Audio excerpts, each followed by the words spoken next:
کہ ہر لشکری کو ایک تھیلا مہیا کیا جائے چمڑے کے جس کے اندر خوراک کا سامان رہے، ایک ایلومینیم کا برتن مہیا کیا گیا اور ساتھ ہی پانی کی چھاگل مہیا کی گئی۔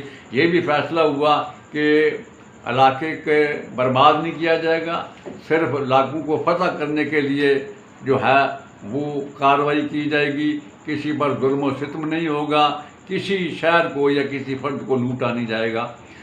یہ فیصلہ ہونے کے بعد یہ دونوں میں یہ طے ہوا کہ موسیٰ بن نصیر شمال مغرب کا رخ کر کے فتوحات کرے گا اور اپنا طارق بن زیاد شمال مشرق کا رخ۔ چنانچہ موسیٰ بن نصیر فرانس کے کچھ علاقوں کو فتح کرتے ہوئے جلیقیہ کی طرف چلا گیا، جبکہ طارق بن زیاد نے مشرق کا رخ کیا اور جو ہے ترکونا، جرندہ، بارسلونا، ان سارے شہروں کو اس نے روند کے رکھ دیا، مسلمانوں کا متحد کر لیا۔ یہاں تک پہنچنے کے بعد اچانک خلیفہ کی طرف سے قاصد آیا اور موسیٰ بن نصیر اور طارق بن زیاد کو واپس بلا لیا گیا۔ یہاں جو فتوحات حاصل کی مسلمانوں نے تو بے شمار مال غنیمت مسلمانوں کے ہاتھ لگا۔ طارق بن زیاد کیونکہ مسلمان جنگ کے دوران عموماً سر پر امامہ رکھتے تھے، تو جب کچھ شہر فتح ہو گئے تو مقامی لوگ جہاں بھی کسی امامے والے کو دیکھتے اسے دیکھتے ہی بھاگ جاتے تھے۔ ایک گروہ جب بھاگا تو وہ کچھ سامان چھوڑ گیا۔ طارق بن زیاد ان کے ساتھیوں نے دیکھا وہ ایک بڑی میز تھی جو ساری کی ساری ٹھوس سونے کی تھی اور اس کے جو پائے تھے وہ جواہرات کے تھے، اور بعد میں پتہ چلا کہ یہ گھاٹ لوگوں نے بنائی تھی اور ہر بادشاہ کے پاس رکھتی جاتی تھی، اور تقدس کے طور پر ہر بادشاہ اس میں جواہرات کا اضافہ کرتا تھا۔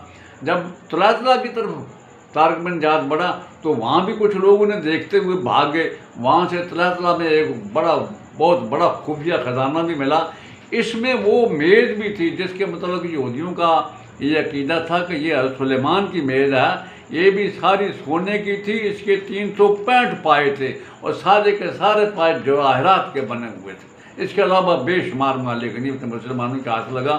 چنانچہ جب واپس طلب کر لیا خلیفہ نے تو موسیٰ بن نصیر اور طارق بن زیاد نے سارا مال غنیمت جو ہے جادو میلاد کے طنجہ یعنی افریقہ کی بندرگاہ طنجہ پہنچا، وہاں سے 130 بیلوں، وہاں سے 114 بیلوں 130 چھکڑوں میں سامان رکھ کے یہ کیروان پہنچا۔ وہاں جشن منایا گیا فتح کا، بہت سے لوگوں کو نوازا گیا۔